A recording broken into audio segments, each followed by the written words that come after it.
خواجہ از خون رگے مزدور سازد لال ناب، از جفائے دہ خدایاں کشتے دہ کانا خراب، انقلاب ہے انقلاب۔ یہ اقبال کہتا ہوا مر گیا۔ سرمایہ دار نے مزدور کے رگوں سے سرخ خون کشید کر کے شراب بنائی ہے جسے وہ شام کو بیٹھ کر پیتا ہے، اور زمیندار اور جاگیردار وہ کسانوں کی جو محنت کا اور خون پسینے کی کمائی اسے عیش کرتے۔ انقلاب انقلاب، لیکن وہ 52 برس ہو گئے انقلاب تو نہیں آئے، وہی نظام۔ گویا کہ ہم نے اللہ سے ایک بدعہدی کی، اس بدعہدی کی سزا کیا ہے؟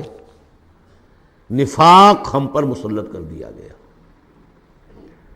سورہ توبہ کی 3 آیات منافقین کی خاص قسم بیان فرمائی، وَمِنْهُمْ مَنْ عَاهَدَ اللَّهُ، جنہوں نے اللہ سے عہد کیا تھا، لَئِنْ آتَانَا مِنْ فَضْلِهِ، اگر اللہ ہمیں فضل سے نواز دے گا، غنی کر دے گا، لَنَصَّدَّقَنَّ وَلَنَكُونَنَّ مِنَ الصَّالِحِينَ، خوب صدقہ خیرات کریں گے، بالکل نیک ہو جائیں گے۔ لیکن جب اللہ تعالیٰ نے انہیں نواز دیا، تم کیا کیا؟ بخلوا بہ، پھر انہوں نے بخل سے کام لیا، وتولوا، پیٹھ موڑ لی، وہم موردون، اعراض کیا۔ نتیجہ کیا نکلا؟ فعاقبہم نفاقا فی قلوبہم، اللہ نے ان کے دلوں میں نفاق ڈال دیا۔ اور نفاق وہ بیماری ہے، قرآن میں کہا گیا ہے ان المنافقین فی الدرک الاسفل من النار، جہنم کے سب سے نچلے طبقے میں، وہی جو اشد العذاب، یوم القیامت یردون الی اشد العذاب، اگر پورے دین پر کاربند نہیں ہوگے تو قیامت کے دن شدید ترین عذاب میں جھونکے جاؤ گے۔ ان المنافقین فی الدرک الاسفل من النار، اور منافقین کے بارے میں ہم نے سورہ توبہ میں بھی آیت پڑھ لی، سورہ منافقون میں بھی پڑھ لی۔ ان کے لیے اے نبی آپ 70 مرتبہ بھی استغفار کریں گے تو میں معاف نہیں کروں گا۔ استغفر لہم او لا تستغفر لہم ان تستغفر لہم 70 مرۃ لن یغفر اللہ لہم۔ اس نفاق کی 3 شکلیں ہیں۔ نفاق باہمی، وہ ایک قوم ایک نہیں رہی، اب ڈھونڈ اب اس کو چراغ رخ زیبا لے کر، اب وہ قومیتوں میں تحلیل ہو گئی، عصبیتیں، ایتھنک، لنگوسٹک، پروونشل، قوم کہاں ہے؟ تحلیل۔ نفاق باہمی، ایک نفاق کردار، جو حضور نے فرمایا کہ 3 نشانیاں ہیں منافق کی، اگر تینوں چیزیں ہوں تو وہ کٹر منافق ہے، خواہ نماز پڑھتا ہو، روزہ رکھتا ہو اور اپنے آپ کو مسلمان سمجھتا ہو۔ بخاری کی اور مسلم کی روایت ہے، جب بولے جھوٹ بولے، جب وعدہ کرے خلاف ورزی کرے، اور جب کہیں امین بنا دیا جائے تو خیانت کرے۔ اپنے معاشرے کو دیکھ لیجئے، میں تو یہ سمجھتا ہوں کہ جو جتنا بڑا ہے یہاں اتنا ہی بڑا جھوٹا، اتنا ہی بڑا وعدہ خلاف اور اتنا ہی بڑا خائن ہے۔ اب تو اربوں کے معاملے ہوتے ہیں، وہ خیانت جو ہے وہ کچھ سینکڑوں ہزاروں کی اب نہیں ہے، ملین اور بلینز کا معاملہ، اللہ ماشاء اللہ، سوائے اس کے کہ جو اللہ تعالیٰ نے کوئی، لیکن یہ کہ وہ ایکسیپشنز ہیں۔ اور تیسری سب سے بڑی منافقت اس وقت ہے ہمارے دستور کی منافقت۔ قرارداد مقاصد میں اللہ کی حاکمیت بھی ہے، اور اسی قرارداد مقاصد میں غیر اسلامی چیزیں بھی ہیں، اسی دستور کے اندر یہ دفعہ بھی موجود ہے۔ کوئی قانون سازی یہاں کتاب و سنت کے منافی نہیں کی جا سکتی، لیکن آپریٹیو نہیں ہے۔ آپریٹیو اس انداز میں ہوگی کہ آئیڈیالوجی کونسل بنا رکھی ہے، وہ دیکھتی رہے گی اور ہر سال رپورٹیں پیش کرتی رہے گی۔ رپورٹوں کا کیا حشر ہوگا، ان کی امپلیمنٹیشن گارنٹیڈ ہے یا نہیں، کوئی ذکر نہیں۔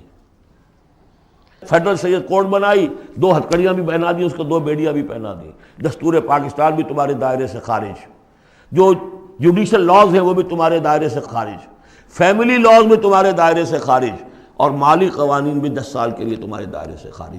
اس سے بڑا مکر اور فریب، اور اس سے بڑا جھوٹ، اور اس سے بڑا دھوکہ کوئی نہیں ہو سکتا اسلام کے ساتھ۔ اب اس کی سزا جو ہے وہ بھگت رہے۔ نمبر 3، مذہبی دہشت گردی۔ کبھی سنی تھی اس نوعیت کی؟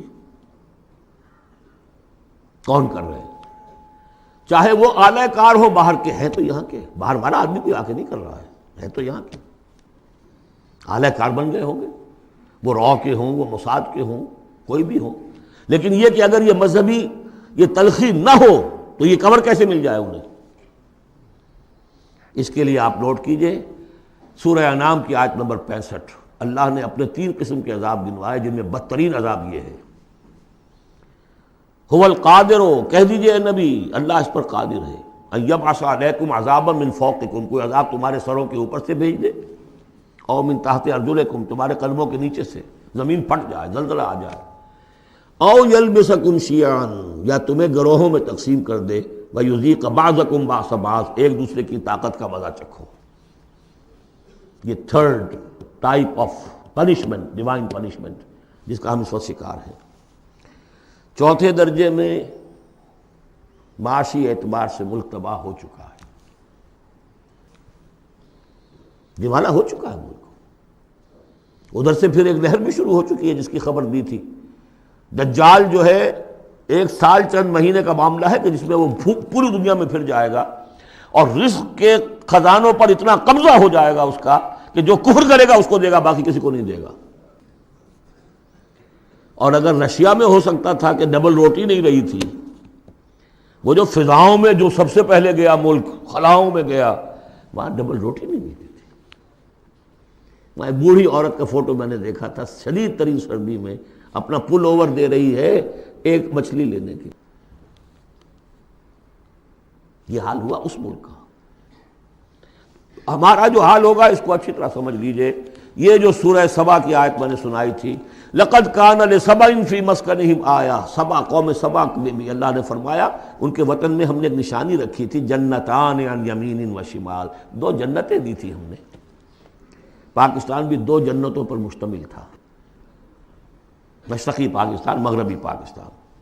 کلوا من رزق ربکم واشکروا لہ بلدۃ طیبۃ ورب غفور، کھاؤ اللہ کے رزق میں سے۔ کتنی خوشحالی تھی پاکستان بننے کے بعد۔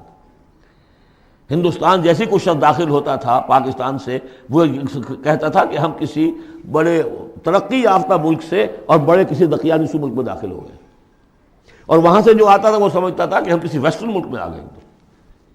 کتنی خوشحالی تھی۔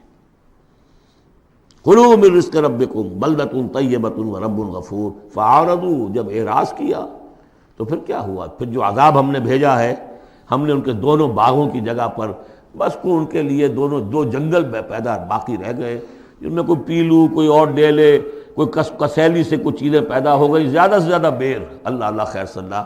ذالک جزیناہم بما کفروا، جو انہوں نے ناشکری کی تھی اس کا ہم نے بدلہ انہیں دیا۔ وہل نجازی الا الکفور، اور ایسا بدلہ ہم دیتے انہی کو ہیں جو انتہائی ناشکر ہیں۔ بہرحال چونکہ اسی ملک کو جو قوم سبا تھی، اس کے بارے میں آخری جو الفاظ آئے ہیں قرآن میں، فَجَعَلْنَاهُمْ أَحَادِيثَ وَمَزَّقْنَاهُمْ كُلَّ مُمَزَّقٍ، ہم نے انہیں بس کہانیاں بنا دیا کہ کبھی ایک قوم ہوتی تھی، اس کی بڑی عظمت تھی، اس کا بڑا تنتنا تھا اور دبدبا تھا، اور ٹکڑے کر کر کے اس کو ختم کر دیا۔ اس صدی میں 2 عظیم مملکتیں، عظیم سلطنتیں نسیہ منسیہ ہو گئی۔ دی گریٹ آٹومان امپائر، پہلی جنگ عظیم کے بعد vanished from the map of the world. The great USSR، اب کبھی طالب علم ڈھونڈا کریں گے کہاں کہاں ہوتی تھی USSR۔ زمین رہتی ہے، نام بدل جاتے ہیں، آئیڈینٹی بدل جاتی ہے۔ یہ تو میں نے آپ کو بتایا ہے قرآن اور سنت کے مختلف حوالوں سے کہ اس وقت پاکستان کی خصوصی حیثیت کیا ہے۔ ایک چند پہلوؤں سے اور دیکھ لیجئے، یہ other side of the picture ہے۔ 400 سال کی تجدیدی مساعی ہمارے پشت پر ہے۔ 1000 سال تک سارے مجددین امت عالم عرب میں پیدا ہوئے۔ 11ویں صدی، 12ویں صدی، 13ویں صدی، 14ویں صدی، تمام مجددین امت ہندوستان میں پیدا ہوئے۔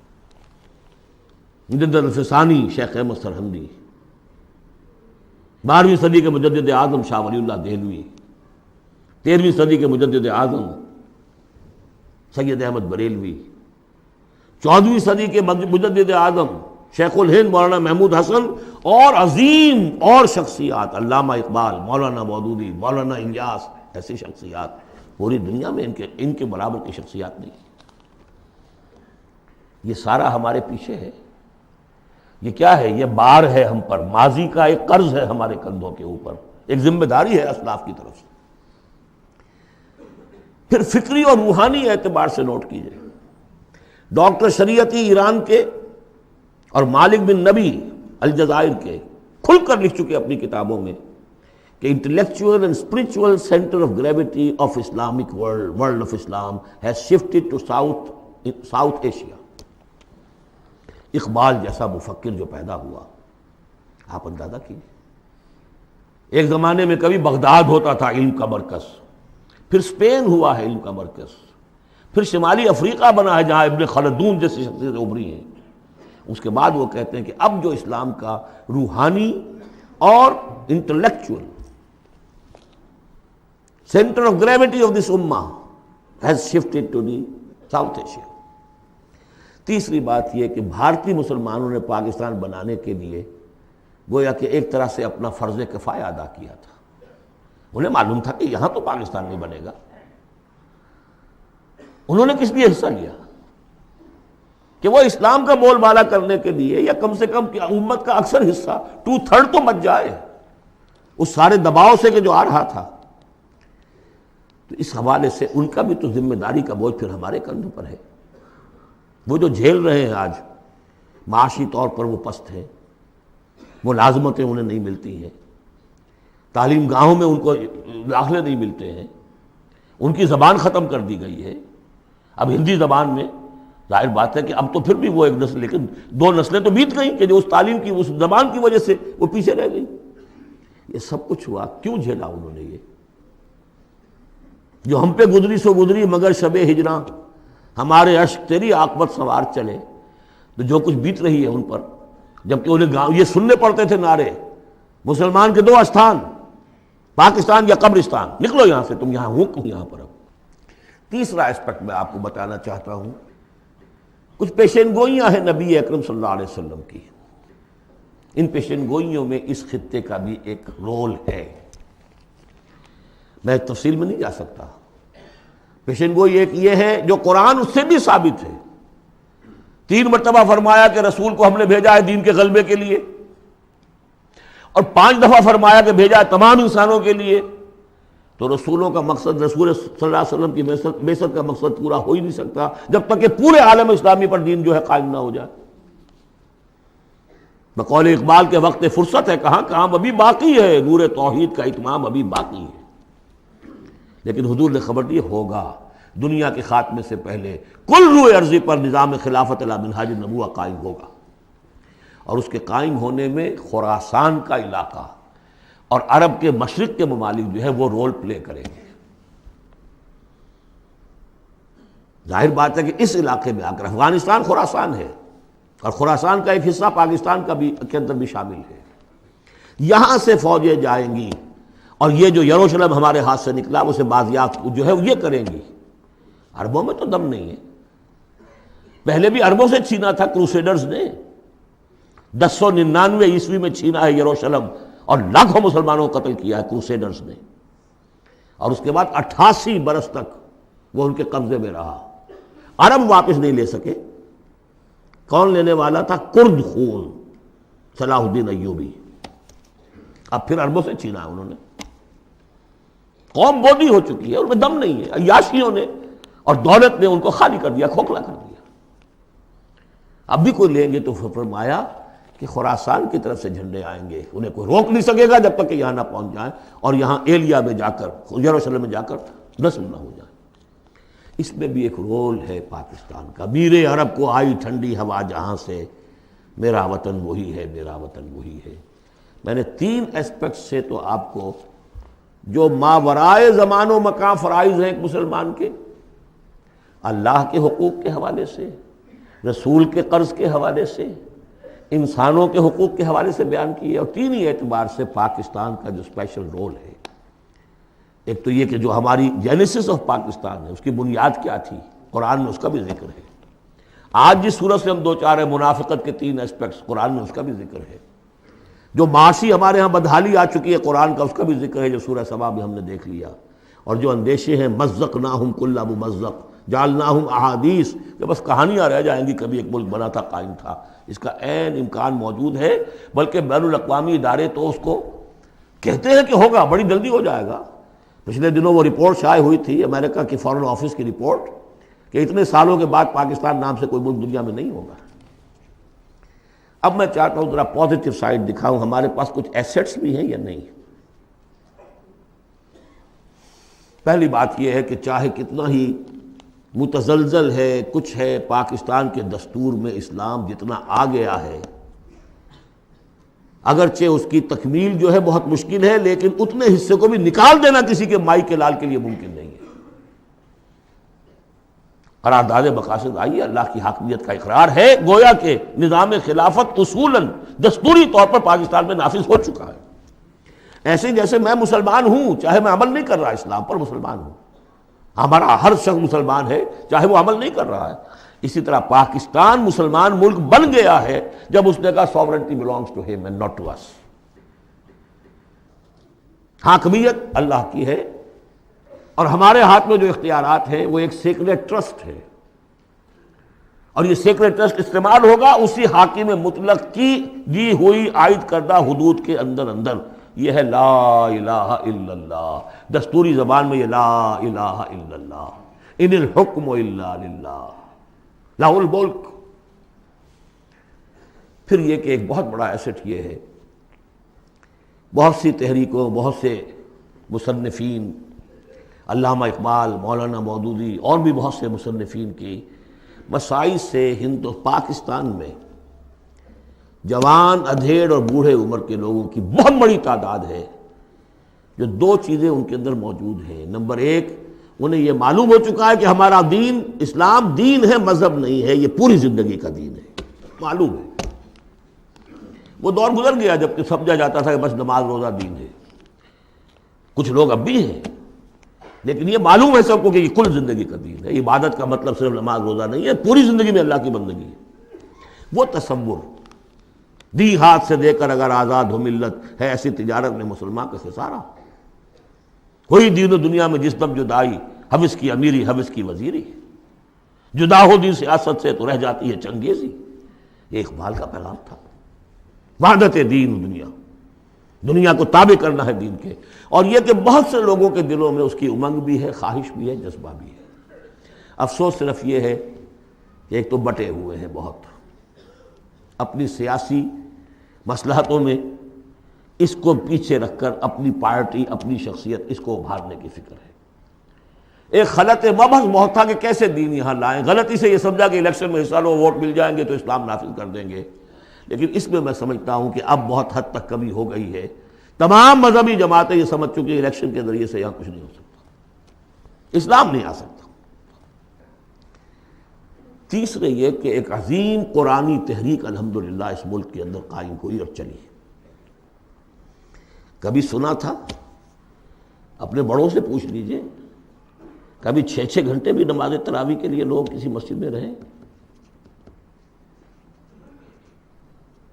پورا قرآن کا ترجمہ، درس قرآن کی محفلیں، 500 700 آدمی جمع، جبکہ کوئی سیاسی نعرہ نہیں، کوئی اختلافی بات نہیں۔ جو لوگ رہے یہاں پر 25 دن، جنہوں نے مجھے سنا ہے، کہیں کوئی اختلافی فرقے وارانہ کوئی بات؟ قرآن ایز سچ، قرآن سمجھو۔ یہ تحریک جو ہندوستان میں شروع ہوئی تھی شاہ ولی اللہ دہلوی سے، الفوز الکبیر انہوں نے لکھی، قرآن کا ترجمہ فارسی میں کیا، ان کے 2 بیٹوں نے اردو میں اس سے پہلے ترجمہ کرنا گناہ سمجھتے تھے لوگ۔ آج بھی بعض لوگ ہیں جو ترجمہ پڑھنے کو گناہ سمجھتے ہیں، بس قرآن پڑھو اور ثواب حاصل کر لو۔ ہے بہت بڑی جماعت بھی ہے جو یہ کہتی ہے۔ مسئلہ پوچھنا تو عالم دین سے پوچھ لو، تم خام کا ترجمہ کیوں پڑھتے ہو؟ تمہارے دل میں شکوک و شبہات پیدا ہو جائیں گے، بس پڑھو اور پڑھ کے ثواب لو۔ یہ شاہ ولی اللہ نے جب فارسی میں ترجمہ کیا، انہیں قتل کرنے کی سازش ہو چکی تھی، اس نے اتنا بڑا جرم کیا، اتنا بڑا گناہ کیا۔ بلا لیے گئے تھے سرحد کے علاقے سے پٹھان قتل کرنے کے لیے، اور مسجد جو فتح پور کی ہے دہلی کی، جو چاندنی چوک کے ایک سرے پر ہے، وہاں درس حدیث دیتے تھے عصر کے بعد، اور اس کے بعد وہ نکل رہے تھے مسجد میں، باہر وہ کھڑے ہوئے تھے قتل کرنے کے لیے، لیکن کچھ اللہ نے ایسی ہیبت ڈال دی اس وقت ان کے دل پر، کوئی ایسی ان کی شخصیت کا اثر پڑا، وہ حملہ نہیں کر سکے۔ بہرحال یہ تحریک شروع کی انہوں نے، قرآن کو ایک اوپن کتاب بنایا، کھلی کتاب، پڑھو اس کو، سمجھو اس کو۔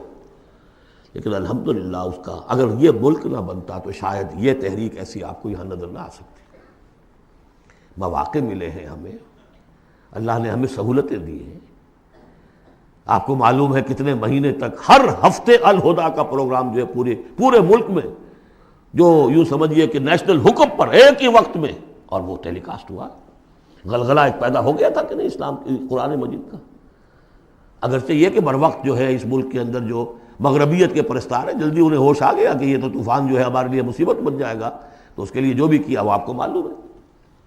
مجھے اس سے کوئی غرض نہیں، ویڈیوز ہیں، آڈیوز ہیں، میری دعوت پھیل رہی ہے دنیا میں، جہاں چلے جائیے آپ، جہاں اردو پڑھنے والے، اور اب تو میں نے 3-4 سال سے انگریزی کی ٹانگ توڑنی شروع کر دی ہے۔ امریکہ جاتا ہوں تو انگریزی کا، اس لیے کہ پہلے میں یہاں تو گھبراتا ہوں انگریزی میں تقریر کرتے ہوئے، یہاں کے لوگ بڑے حساس ہوتے ہیں کہ ذرا یہ لفظ انہوں نے ٹھیک نہیں بولا، اب وہ مسکرائیں گے، ان کے اپنے اپنے ایکسنٹ ہیں، اپنا اپنا ہے، وہ کیا بول رہے ہوتے ہیں، اور ان کی توجہ ہوتی ہے سننے کے لیے یہ کہہ کیا رہے ہیں۔ تو الحمدللہ کہ اب تو میں جاتا ہوں تو 1.5 مہینے میں ایک دفعہ، پچھلی مرتبہ میری ایک تقریر اردو میں ہوئی ایک جگہ پر، باقی سب انگریزی میں، پورا یہ میسج انگریزی میں جا چکا ہے عربوں کو، لوکل وہاں کے افرو امریکنز کو، پھر وہاں سے ہو کر مختلف، وہ تو نرس سینٹر ہے امریکہ اس وقت، وہاں سے جہاں جہاں وہ چیز پہنچ رہی ہے، تو اب اس کا کوئی نتیجہ انشاءاللہ نکلے گا، اور اس کا مرکز اللہ نے اس ملک کو بنایا۔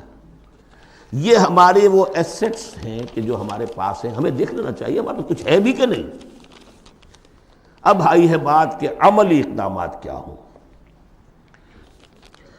اس شعور کو اجاگر کیا جائے کہ اللہ کے دین کو غالب کرنے کی جد و جہد فرض عین ہے، nobody is exempt۔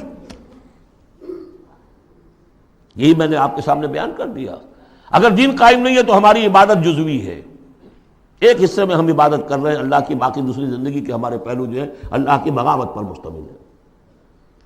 یہ کام فرض عین کے درجے میں ہے، اور اس کے لیے عقلاً اور نقلاً لازم ہے کہ کسی نہ کسی جماعت میں آدمی شریک ہو، اکیلا تو یہ کام نہیں کر سکتا۔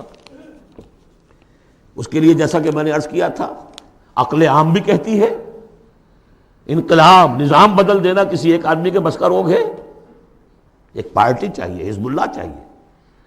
حضرت موسیٰ کی قوم نے کوڑا جواب دے دیا تھا تو معاملہ وہی کا وہی رک گیا۔ حضور کے ساتھیوں نے ایک جماعت کی شکل میں اپنا، جہاں حضور کا پسینہ گرا وہاں اپنی خون کی ندیاں بہا دی، اسلام قائم ہو گئی۔ پھر احادیث دیکھیے، علیکم بالجماعہ، لا اسلام الا بالجماعہ، اور سب سے بڑی حدیث انی آمرکم بخمس، اللہ اے مسلمانوں میں تمہیں 5 باتوں کا حکم دے کر جا رہا ہوں، اللہ امرنی بہن، مجھے اللہ نے ان کا حکم دیا ہے، بالجماعت والسمع والطاعت والہجرت والجہاد فی سبیل اللہ، جماعت کی زندگی ہو اور جماعت بھی سم و طاعت والی، listen and obey, strong discipline, اور یہ جماعت کیا کرے گی؟ ہجرت اور جہاد کرے گی۔ یہ حدیث جو ہے ذرا نوٹ کیجئے کس قدر اس میں ایمفیسس ہے، انی آمرکم بخمس اللہ امرنی بہن، میں تمہیں 5 باتوں کا حکم دے کر جا رہا ہوں، اللہ نے مجھے اس کا حکم دیا ہے۔ پھر اس جماعت کے خد و خال ہم نے پڑھے قرآن مجید میں، حزب اللہ سورہ مائدہ میں، فإن حزب اللہ هم الغالبون، حزب اللہ کے یہ اوصاف ہیں، حزب اللہ اللہ کی پارٹی۔ سورہ مجادلہ میں شیطان کی پارٹی، حزب الشیطان، اور اللہ کی پارٹی۔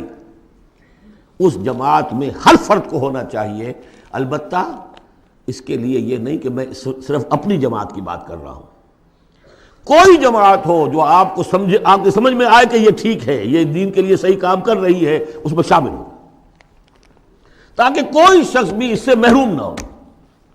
جیسے حضور نے فرمایا بلغوا انی ولو آیتن، پہنچاؤ میری جانب سے، کہا ایک ہی آیت پہنچاؤ، میرا کوئی امتی بھی تبلیغ قرآن کے فریضے سے محروم نہ رہ جائے، اس لیے کہ پھر میرا امتی کیسے ہوا؟ میرا امتی ہے تو اسے تو قرآن پہنچانا ہے، ایک آیت پہنچاؤ۔ باقی جو لوگ اپنی زندگیاں وقف کر دیں، ان کے لیے کیا کہا ہے؟ خیرکم من تعلم القرآن وعلمہ، تم میں سے بہترین لوگ وہ ہیں جو قرآن سیکھیں اور سکھائیں، وہ اپنی زندگی وقف کر دیں۔ اس حوالے سے کسی بھی جماعت میں جس پر دل ٹھک جائے، اگرچہ اس کے 4 خصائص ضروری ہیں جو آپ کو تلاش کرنے چاہیے۔ نمبر 1، ڈکلیئرڈ ایم ہونا چاہیے اقامت دین، دین کا غلبہ، نتھنگ شارٹ آف دیٹ۔ کوئی جزوی بات، کوئی سماجی اصلاح، یہ سارے کام اچھے ہوتے ہیں، کوئی خدمت خلق کا کام بہت اچھی بات ہے، لیکن یہ کہ ہر شے کا اپنا ایک مقام ہے۔ جماعت وہ ہونی چاہیے جس کا مقصود ہو اللہ کے دین کا غلبہ، اقامت دین کہہ لیں اسے، غلبہ دین کہہ لیں، نظام خلافت کا قیام کہہ لیں، حکومت الہیہ کا قیام کہہ لیں، لیکن ڈکلیئرڈ ایم ہونا چاہیے۔ ان اصطلاحات میں سے کوئی استعمال کر لیجیے۔ نمبر 2، وہ ڈسپلنڈ ہونی چاہیے، سم و طاعت۔ آمرکم بخمس اللہ امرنی بہن بالجماعت والسمع والطاعت۔ ہجوم نہیں، منظم، ایک امیر سے ان کا عہد ہو اطاعت کا۔ نمبر 3، اسے اپنا طریقہ کار کلیئرلی اسپیل آؤٹ کرنا چاہیے کہ ہم کس نہج سے یہ کام کرنا چاہتے ہیں۔ ایسے ہی مبہم سے نعرے لگا کر اور لوگوں کو صرف وقتی جوش دلا کر تو یہ نہیں، معلوم ہونا چاہیے طریقہ کار کیا ہے، اور وہ طریقہ کار انہیں دکھانا چاہیے کہ یہ ہم نے سیرت النبی سے، اس لیے کہ ماڈل وہ ہیں ہمارے لیے، اس سے اخذ کیا ہے۔ اس کے لیے میں آپ کو حدیثیں اگر سناؤں، امام مالک رحمۃ اللہ علیہ کا قول سنا دوں پہلے، لن یصلح آخر هذه الامہ الا بما صلح به اولها، اس امت کے آخری حصے کی اصلاح نہیں ہو سکے گی مگر ٹھیک اسی طریقے پر جس میں پہلے حصے کی اصلاح ہوئی تھی۔ وہ سیرت النبی سے دیکھیے۔ اور چوتھی بات یہ ہے کہ اس کی قیادت کو ٹھوک بجا کر دیکھ لینا چاہیے جتنا بھی ممکن ہے۔ باقی یہ کہ آپ کسی کے دل میں نہیں اتر سکتے، لیکن دیکھ لینا چاہیے whether they practice what they say۔ ان کے گھریلو نظام کیسا ہے، انہوں نے اپنے گھر میں دین نافذ کیا، ان کی معاش کیا ہے، وہ ہے شریعت کے دائرے میں۔ 4 چیزیں تلاش کر کے، اور اس تلاش میں بھی جو وقت لگے گا وہ جہاد کے اندر شمار ہوگا، بشرطے کہ سیریسلی، یہ نہیں کہ کیجولی بس ایسے ہی اس کو سمجھا جائے کہ اب یہ میری ضرورت ہے، یہ میرا فرض ہے۔ ہو سکتا ہے مجھے کل موت آ جائے اور میں بغیر جماعت کے ہوں گا۔ اقامت دین کی جد و جہد فرض عین ہے، اور اس کے لیے نماز شرط لازم ہے، جیسے نماز کے لیے اس کے لیے جماعت شرط لازم ہے، جیسے کہ نماز کے لیے وضو شرط لازم ہے۔ وضو کے بغیر نماز نہیں ہوتی۔ یہ 4 شرطوں میں انسان تلاش کرے، جو بھی سمجھ میں آ جائے، جو بھی سمجھ میں آ جائے۔ فاتقوا اللہ ما استطعتم۔ لیکن یہ کہ یہ معلوم ہو ہمارے ملک کی بھی بقا اسی میں ہے، اس کا استحکام بھی اسی میں ہے۔ یہ کشتی ڈوبتی ہے تو ہم ڈوبیں گے، یہ تیرتی ہے تو ہم تیریں گے۔ خالص دنیاوی اعتبار سے بھی سوچنے کی بات ہے، اور پھر یہ کہ اللہ کے ساتھ وعدہ خلافی کی اس سے کہیں زیادہ سزا کہیں مل نہ جائے۔ مشرقی پاکستان جب علیحدہ ہوا تھا کتنی بڑی سزا ملی تھی، 93,000 قیدی مسلمان قوم کا اس ہندو کے پاس جس پر کہیں 800 برس حکومت کی، کہیں 1000 برس حکومت کی، بیڑوں بکریوں کی طرح انہیں ٹرکوں میں لاد کے لے کر گئے ہیں، جیسے ڈیرہ غازی خاطر بکریاں اور بھیڑیں آتی ہیں لاہور میں ذبح ہونے کے لیے۔ ٹائیگر جرنیل اور اپنا جو ہے پستول پیش کر رہا ہے، یؤتوا الجزیۃ عن یدٍ وہم صاغرون، اور اندرا گاندھی کو کہنے کا موقع ملا We have avenged our 1000 years defeat، اور ہم نے 2 قومی نظریے کو بے آف بنگال میں غرق کر دیا ہے۔ پاکستان میں جس طرح بھارتی پکچروں کے ویڈیو دیکھے جاتے ہیں اور جس طرح وہ سنا جاتے ہیں پروگرام، وہ کالونائز تو ہم کر چکے ہیں۔ Bharat has already colonized Pakistan, culture پر قبضہ انہوں نے کر لیا ہوگا تو بتایا کیا گیا آپ کے پاس؟ یہ سونیا گاندھی کا بیان تھا۔ تو غور کر لیجئے، ایک کام یہ کہ ہر شخص لگے سوچے یہ میری زندگی اور موت کا مسئلہ ہے، یہ میرے دین کا فرض عین ہے، یہ میرے اللہ کا حق ہے، یہ مجھ پر میرے رسول کا حق ہے، یہ مجھ پر پوری نوع انسانی کا حق ہے، یہ مجھ پر میرے وطن کا حق ہے، میرے ملک کا حق ہے، میری 400 برس کی تاریخ کا حق ہے، اور جو بھی خبریں دی ہیں محمد الرسول اللہ صلی اللہ علیہ وسلم، ان سے بھی میرے اندر یہ جذبہ پیدا ہو جانا چاہیے کہ ان کی صداقت کو ثابت کرنے کے لیے تن من دھن لگا دوں۔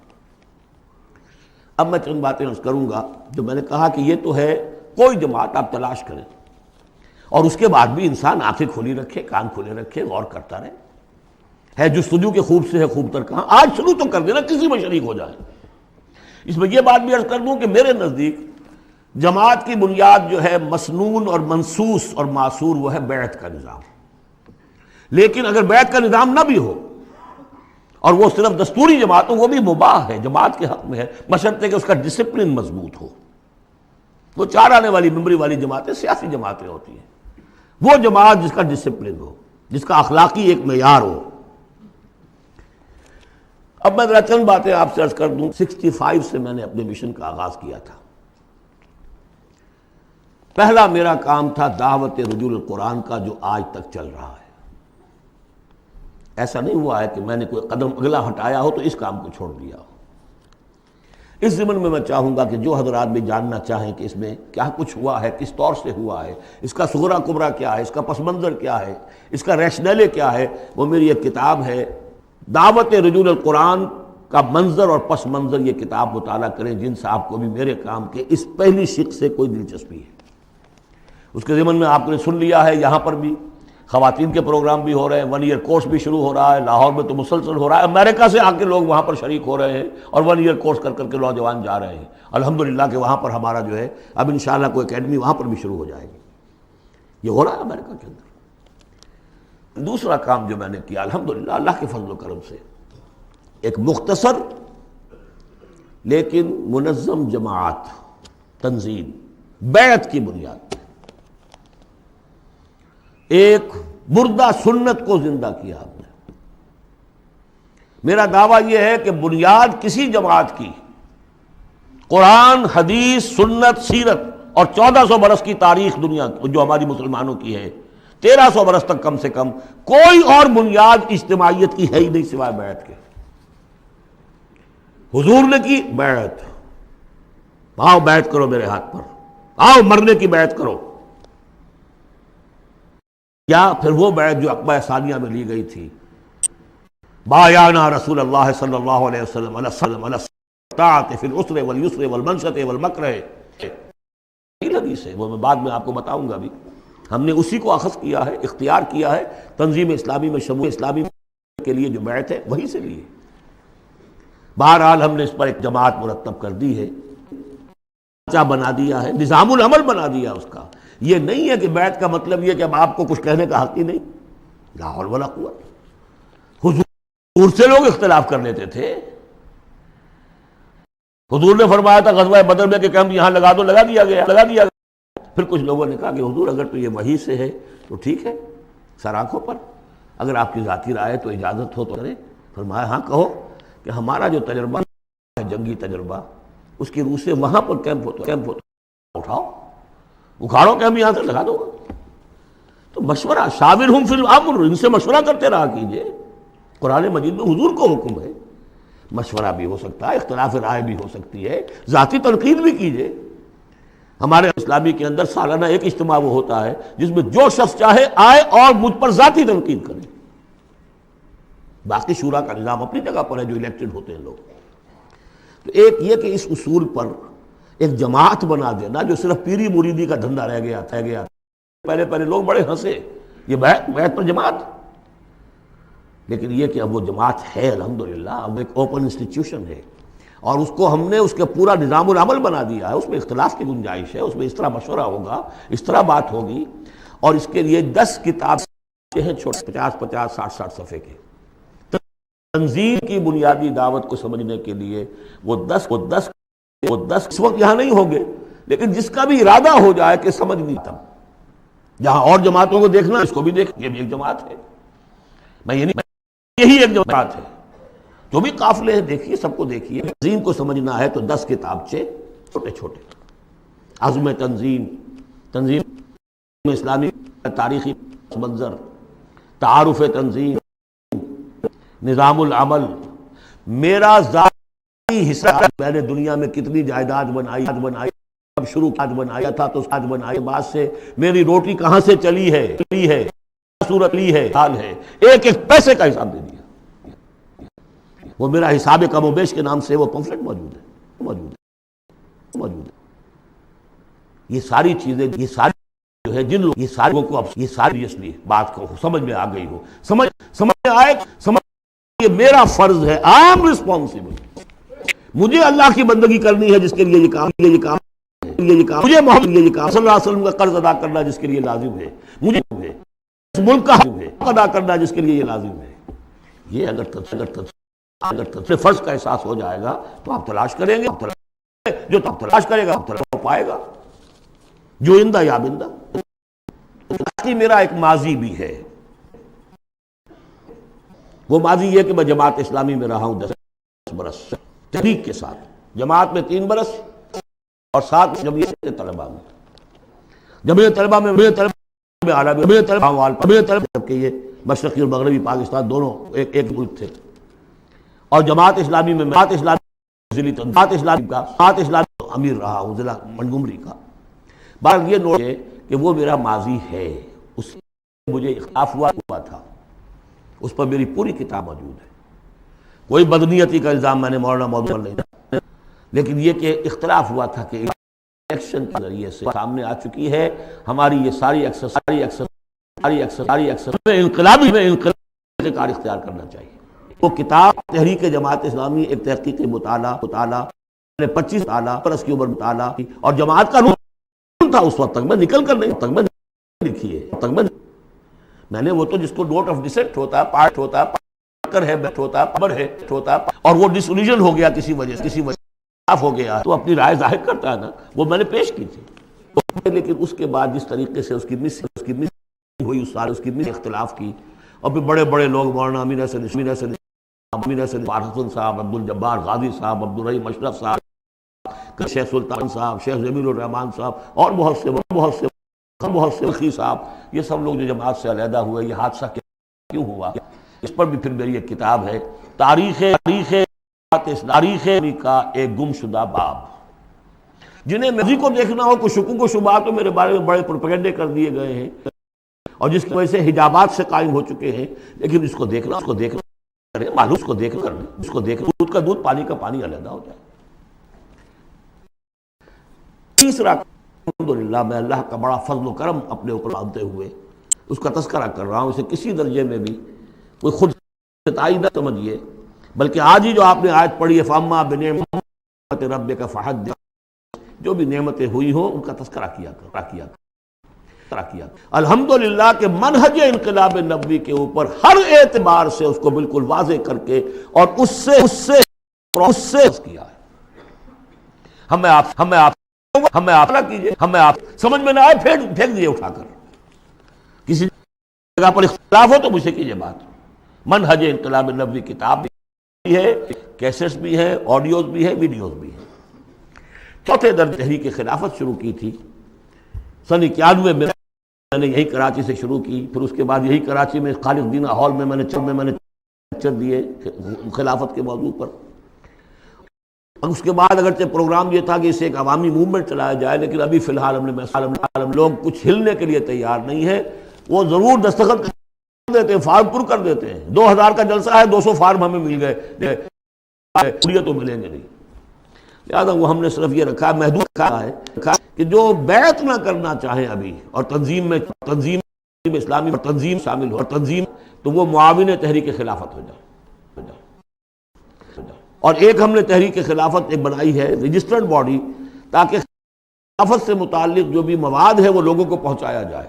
ماڈرن حالات میں ماڈرن سٹیٹ ہو، خلافت ہو اصولی طور پر کیا تھی، اور خلافت حضور کے دور میں کیا تھی، اور خلافت اب کیا ہوگی، اس کو سمجھنا ہے دلیل کے ساتھ۔ اس کے لیے پیسہ چاہیے، اس کے لیے تعاون چاہیے، وہ کتابیں پھیلیں، چھپیں۔ اس حوالے سے یہ 4 شق ہیں میرے کام کے جو میں نے آپ کے سامنے رکھ دیے۔ تھوڑی سی بات اور کر دوں، میرا تعلق سے ہے، دعوت رجوع قرآن میں میں نے اپنے فکر کے، اپنی سوچ کے 4 سورسز معین کیے ہیں۔ اولین فکر جو ہے، فکر پر جو بھی اثر پڑا ہے وہ علامہ اقبال کی ملی شاعری کا ہے،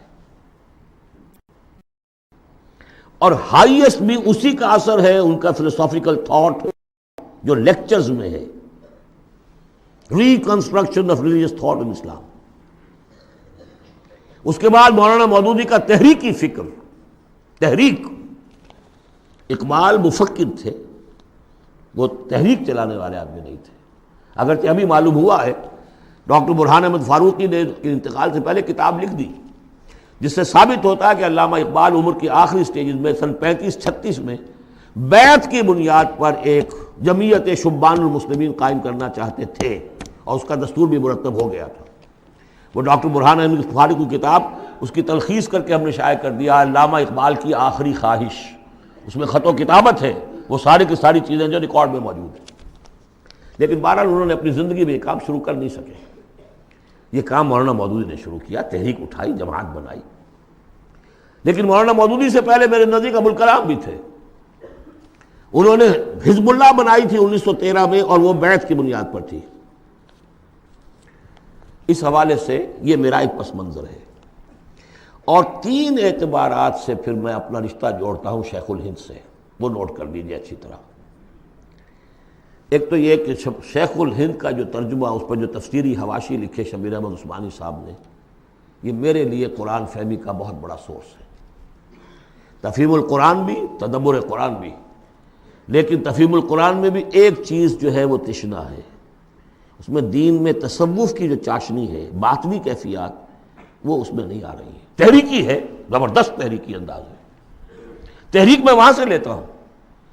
لیکن ایک اسلاف کے ساتھ جڑنا، اور ایک یہ کہ دین کا یہ باطنی روحانی جو اس پہلو ہے، یہ میں ان شیخین سے لیتا ہوں، شیخ الاسلام شبیر احمد عثمانی اور ان کے استاد شیخ الہند مولانا محمود حسن. پھر ابوالکلام کو شیخ الہند نے تجویز کیا تھا 1920 میں کہ اس کے ہاتھ پر بیعت کرو اور اسے امام الہند مانو. اور مولانا مودودی بھی الجمیت کے اندر انہوں نے اپنی صحافت کا آغاز کیا تھا اسی وقت جس زمانے میں کہ شیخ الہند اس کے صدر تھے. یہ سارے حقائق جو اس وقت بالکل نگاہوں سے چھپے ہوئے ہیں، یہ میری ایک کتاب ہے جماعت شیخ الہند اور تنظیم اسلامی، اس میں تفصیل کے ساتھ موجود ہے. یہ میں صرف اس لیے بتا رہا ہوں کہ جس کو بھی ان 25-26 دنوں کے اندر کوئی بھی تعلق خاطر قائم ہوا ہو، جو سیریسلی سوچنے کو تیار ہو، وہ ان چیزوں کا مطالعہ کرے. اب آخری بات ہے، من انصاری اللہ، کون ہے میرا مددگار اللہ کی راہ میں؟ اس مدد کی کیا کیا شکلیں ہو سکتی ہیں؟ سب سے پہلے تو یہ جو میرے فکر سے متفق ہو گئے، جو طریقہ کار ان کے سامنے آیا ہے اس کو انہوں نے مان لیا، اگر وہ مجھ سے واقف بھی ہیں اور مجھ پر اعتماد بھی کر سکتے ہیں تو تاخیر نہ کریں اور بیعت کریں اور تنظیم اسلامی میں شامل ہو جائیں. اس بیعت کی وضاحت میں ابھی اس حدیث کی روح سے کروں گا بعد میں. یہ نہیں اگر اس سے کمتر ابھی آپ چاہتے ہیں کہ کوئی نسبتاً کمتر معاملہ رہے ابھی بیعت کے معاملے میں، اتنا اقدام جو ہے فوری طور پر نہ ہو، تو یہاں کی انجمن خدام القرآن ہے، اس کے ممبر بنیے. 1 ایئر کورس شروع ہو رہا ہے، اس میں وقت نکالیے. آپ نے جو ہے مختلف پروفیشنل تعلیم کے اوپر کتنے سال لگائے ہیں. کوئی ایم ایس کر کے آتا ہے امریکہ سے، کتنے سال لگائے ہوتے ہیں؟ کیا 1 سال بھی نہیں نکال سکتے زندگی کا؟ اللہ پوچھے گا تم سب کچھ پڑھ لیا، تم نے انگریزی پڑھ لی، تم نے اتنی پڑھ لی انگریزی کہ انگریزوں کو پڑھا دو، اور عربی اتنی بھی نہ سیکھی کہ تم میری کتاب کو براہ راست سمجھ سکتے. ہم نے ان کے لیے 1 ایئر کورس شروع کیا ہے کہ جو لکھے پڑھے جاہل ہیں، اس اعتبار سے کہ ایک طرف پی ایچ ڈی ہے، ڈاکٹریٹ کی ہوئی ہے، دوسری طرف الف بے کے قرآن کی معلومی. نمبر 3، تحریک خلافت جو ہے اس کی 2 شکلیں ہیں. معاون تحریک خلافت وہ تنظیم اسلامی کے تابع ہوگا، تنظیم اسلامی کے ساتھ ہوگا، لیکن بیعت کیے ہوئے نہیں ہوگا. جو بیعت کرتا ہے وہ رفیق کہلاتا ہے تنظیم اسلامی کا. اور دوسرے یہ کہ ہم نے ایک ایسی جماعت بنائی ہے جس میں کہ اس لٹریچر کو پھیلانے کے لیے ہمیں وسائل چاہیے. اس کی ممبرشپ ہے. جو شخص بھی صاحب استطاعت ہے 500 روپے ماہانہ اگر وہ تحریک خلافت کو دے سکتا ہے تو وہ اس کا رکن بن جائے گا. وہ ایک رجسٹرڈ باڈی ہے، اس کے سارے حساب کتاب جیسے انجمنوں کے ہوتے اس طریقے سے ہیں. یہ 4 شکلیں ہیں کہ جس میں آپ میرے ساتھ تعاون کر سکتے ہیں، شریک ہو سکتے ہیں. درجے وار میں نے وہ ساری باتیں آپ کے سامنے رکھ دی. اب آخر میں آپ کو بتاتا ہوں کہ جو بیعت ہوتی ہے ہماری، اس کے 3 جز ہیں. پہلا جز وہ ہے کہ جو ہر شخص کرتا ہی ہے مسلمان، صرف بیعت کے وقت اسے شعوری طور پر تازے کرنا ہے. اشہد ان لا الہ الا اللہ وحدہ لا شریک لہ واشہد ان محمدا عبدہ ورسولہ صلی اللہ علیہ وسلم. اسی پر تو ہماری دین کی بنیاد قائم ہے. لیکن تازہ کرنا کہ آج میں پھر شعوری طور پر گواہی دے رہا ہوں اللہ کے سوا کوئی معبود نہیں، وہ تنہا ہے، اس کا کوئی شریک نہیں، اور محمد اس کے بندے اور رسول ہیں. نمبر 2، استغفر اللہ ربی من کل ذنب، میں استغفار کرتا ہوں اللہ سے اپنے تمام گناہوں کا، اے اللہ اب تک جو کچھ ہوا معاف فرما دے. اور نمبر 3، وَأَتُوبُ إِلَيْهِ تَوْبَةً نَصُوحًا، اور پروردگار میں تیری جناب میں توبہ کرتا ہوں خلوص دل کے ساتھ.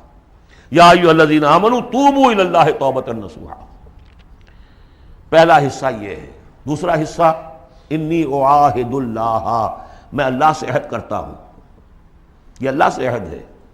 بیع و شراء اللہ کے درمیان اور بندے کے درمیان ہے. ان اللہ اشتری من المؤمنین انفسهم واموالهم بان لهم الجنہ. جنت اس کے پاس ہے، وہ آپ کو دے گا.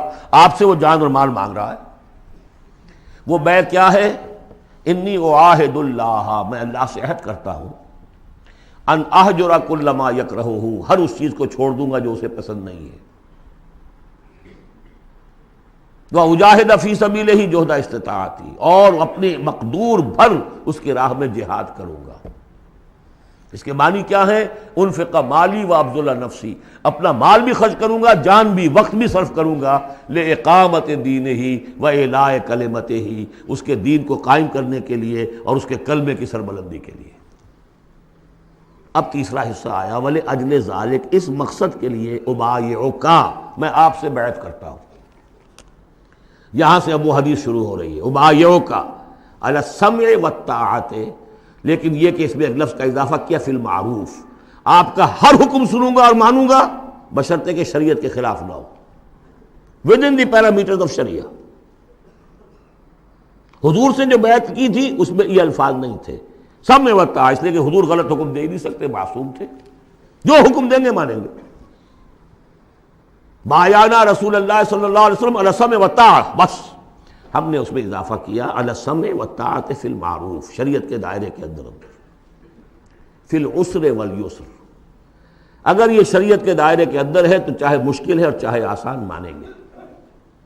والمنشط والمکرہ، چاہے ہماری طبیعتیں آمادہ ہوں اور چاہے ہمیں اپنی طبیعتوں پر جبر کرنا پڑے مانیں گے.